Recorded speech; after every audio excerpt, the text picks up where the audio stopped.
Hey guys, yours truly, Kevin Grace. I'm here in Las Vegas, Nevada at 900 West Bonanza Road. Behind me was the first integrated casino hotel here in the United States. It was called the Moulin Rouge, and it catered to blacks that could not attend or gamble in the other hotels here in Las Vegas, which was segregated. This was a fully integrated hotel, and you had black performers and white performers would come. Frank Sinatra came here, he hung out. George Burns, Beulah Bankhead, she was here. Zsa Zsa Gabor, Judy Garland, of course. Black performers, you had Joe Louis, who owned a percentage of the place. I think maybe 2%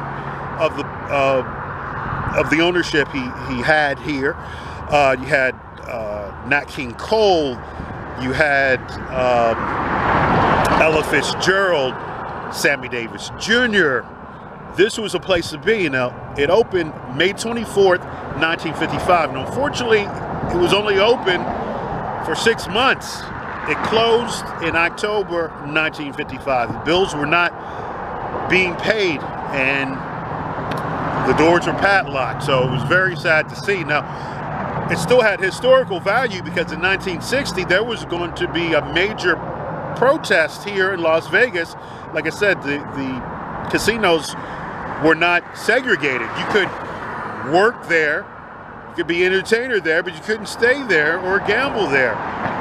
So there was going to be a big march with the local NAACP.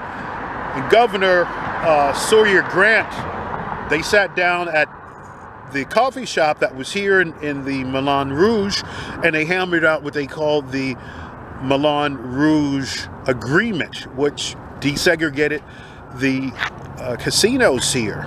And that was definitely very historic. So there wasn't then a big march and protest as they had planned. But over the years, the property, well, in 1960, Leo Fry, he had bought the property. The casino license was separate from the hotel, so he ran that. Now, he did lose his liquor license because he tried to charge black patrons more for the drinks. And so he lost his liquor license for several years. Now, over the years, the hotel then became used for public housing, and then there was a retail store, souvenir store, and then there was a fire here that happened, and then it started looking like an eyesore, and it got knocked down. Now, luckily, the sign that the neon Moulin Rouge sign was moved to the Neon Light Museum, which isn't far from here, so thank God. Matter of fact, the same lady that made that is the same lady that made the Welcome to Las Vegas sign. Her name was Betty Willis, so that's some good history. In 1992, this property was put on the National Register of Historical Places. Like I said, it was the first integrated casino in the United States. Even though it was just open for those 6 months, this was a place to be. Had 110 rooms. There was a swimming pool. There was the Eiffel Tower neon, which was on a 60-foot tower. They had that out front. You had the security staff with a French Foreign Legion uniform, was what they wore. But unfortunately, like I said, the bills weren't paid, and I guess also being in not that great of a location. The west area of Vegas was primary where blacks lived, so it was just open for those 6 months, but it was very, very important in history. But this is what's left now. Like I said, the other things, unfortunately, I never got a chance to see the building and didn't know about it until way after the fact. But I used to come here in Vegas since the 90s, so I would have seen it. So this is the only thing that's really left. As you can see, you have the little French, what do you call it, the floor or whatever. And this was one of the signs. This is the only thing that's left, and you have just this knocked down lot, and you have the pigeons hanging out. They've said so many times they're going to redevelop this. First they said it was going to be a hotel here. Now you're hearing houses, but this is what it looks like now. This is no trespassing sign, and you have that now. Ironically, somebody put a mural all the way down here that says Moulin Rouge, and this is what the neon sign looked like in the same type penmanship. But that's down there. Somebody did a cool mural. I'll try to put some video of the history of the Moulin Rouge. And they also had can-can girls. That was a big feature. You had black female dancers. And like I said, shows, this was the place to come after the other hotels closed. And you had Frank Sinatra would come down. So they had a 2:30 show that would be here because it was so popular afterwards. And again, like I said, once things start going well for people, other casinos, white owns of course, get upset.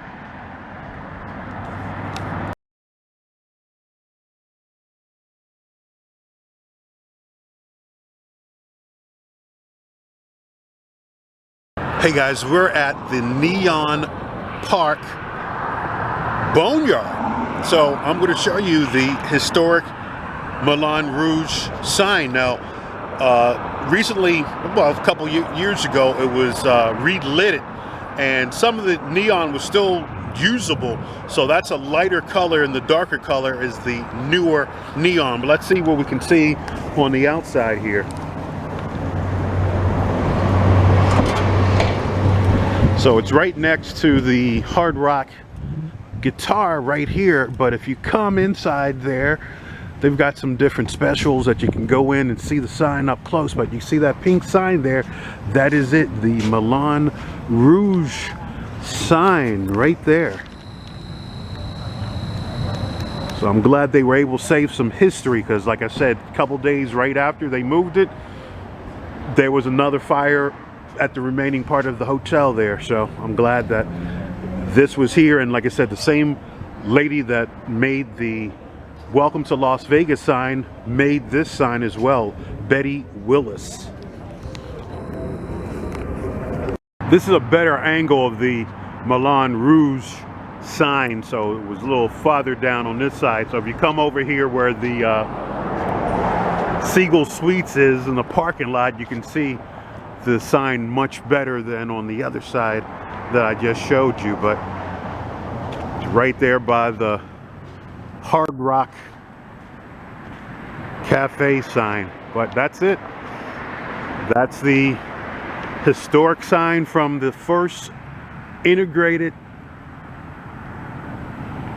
casino hotel in the United States, right here in Las Vegas, opened in 1955. Moulin Rouge.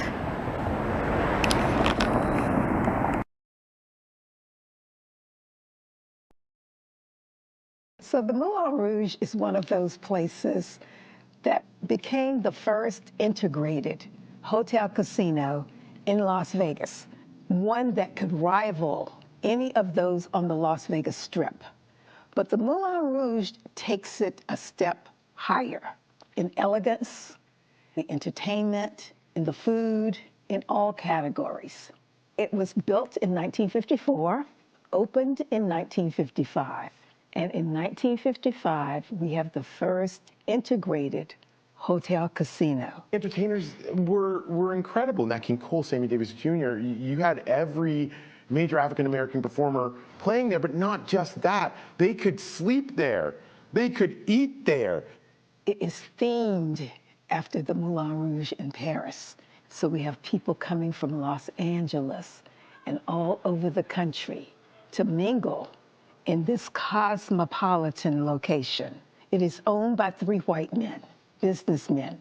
So it is not this effort to bring integration to Las Vegas. That was not their primary goal. Their primary goal was to earn money, to make money. And they knew that African Americans at that time were well employed and could afford the entertainment that they were missing on the Las Vegas Strip. Because as you know, at that time, African Americans could not go into the dunes, the sands, the Desert Inn, and all of those wonderful places on the Las Vegas Strip. They could go into the back doors, they could clean the rooms there, or they could entertain on the stages.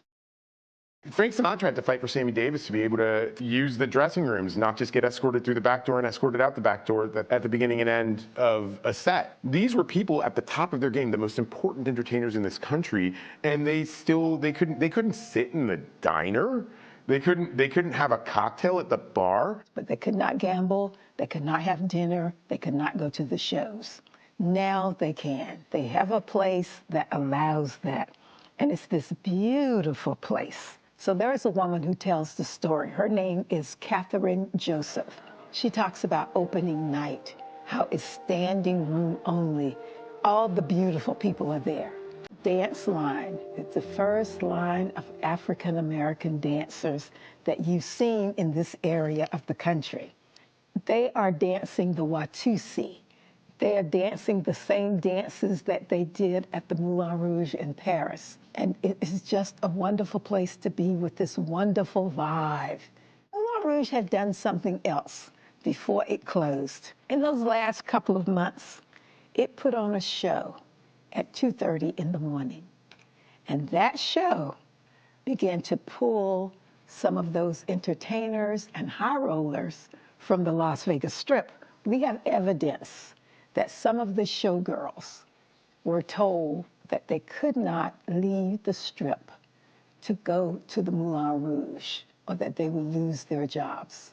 So we know how keen the competition was. What made the Moulin Rouge so special? Okay, first of all, it was a place where black people and white people could go and have a cocktail together without anybody giving them the stink eye or kicking somebody out or beating somebody up.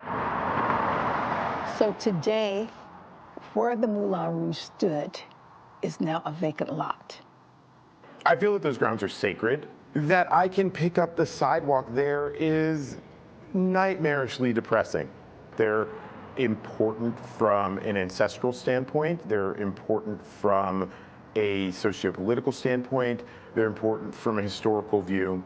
The reason the Moulin Rouge is so celebrated is because it filled a major hole in the city and the culture's needs, because the culture was corrupt, because the culture was wrong, because the city was wrong, not because the Moulin Rouge was anything special. It shouldn't have been anything special. It should have been what everybody was able to do from the get-go.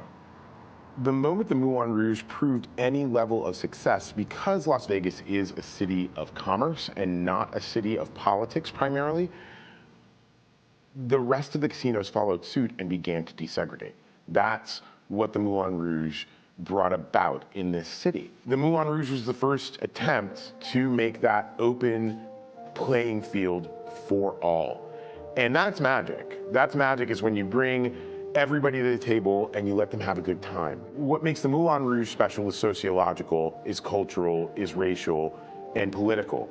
So I think the Moulin Rouge was a symbol. It wasn't open that long for that heyday period, but there was a certain elegance in the community that was not there before. And it was a draw, bringing people from all over the world to the West Side community. People today would love to see another Moulin Rouge.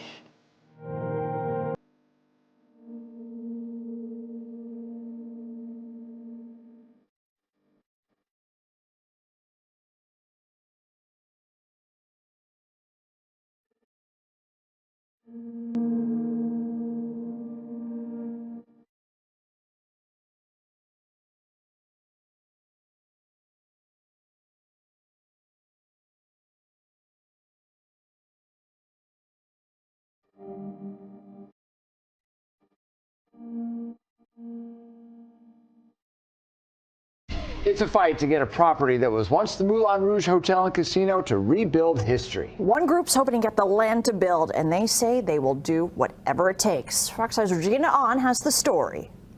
And we just want the opportunity. And we think We think being here today, by the grace of God, has given us the opportunity and the community an opportunity to be overjoyfully in what we are bringing back. The Moulin Rouge Hotel was built back in 1955 on the corner of Bonanza and H Street near downtown Las Vegas, a place filled with history. It said Frank Sinatra, Sammy Davis Jr., and the Rat Pack all hung out there. It was the first integrated casino where people of all colors were able to mingle together, and it was only open for 6 months. The hotel went bankrupt. Gene Collins is a part of the Las Vegas Moulin Rouge LLC. He's there today to get this property back to the Moulin Rouge Hotel and Casino. That we have done everything humanly possible to make sure that our children will have something, and even our neighbors that are coming into Las Vegas will have a different picture. Scott Johnson is the managing partner for the organization and says he wants to bring back the history, but says they're facing an obstacle. An Australian group called BBC Capital owns a property, and the city of Las Vegas has a substantial amount of liens on the property, according to Johnson. So he's suing in hopes of getting the property. We were letting the community know that we were pushing forward to develop this property and to obtain the property by any means necessary. Promise the people in the community that we would do something, and I'm going to stick to that. He says he's willing to pay whatever amount it takes. He says it's taken 6 years to get to this point. The lawsuit was filed on Tuesday. The next step is a town hall meeting early next week for the project and trying to find funding. The city of Las Vegas says they will not comment on this ongoing litigation. The property owners in Australia have not yet commented. Regina Ahn, Fox 5 News, local Las Vegas.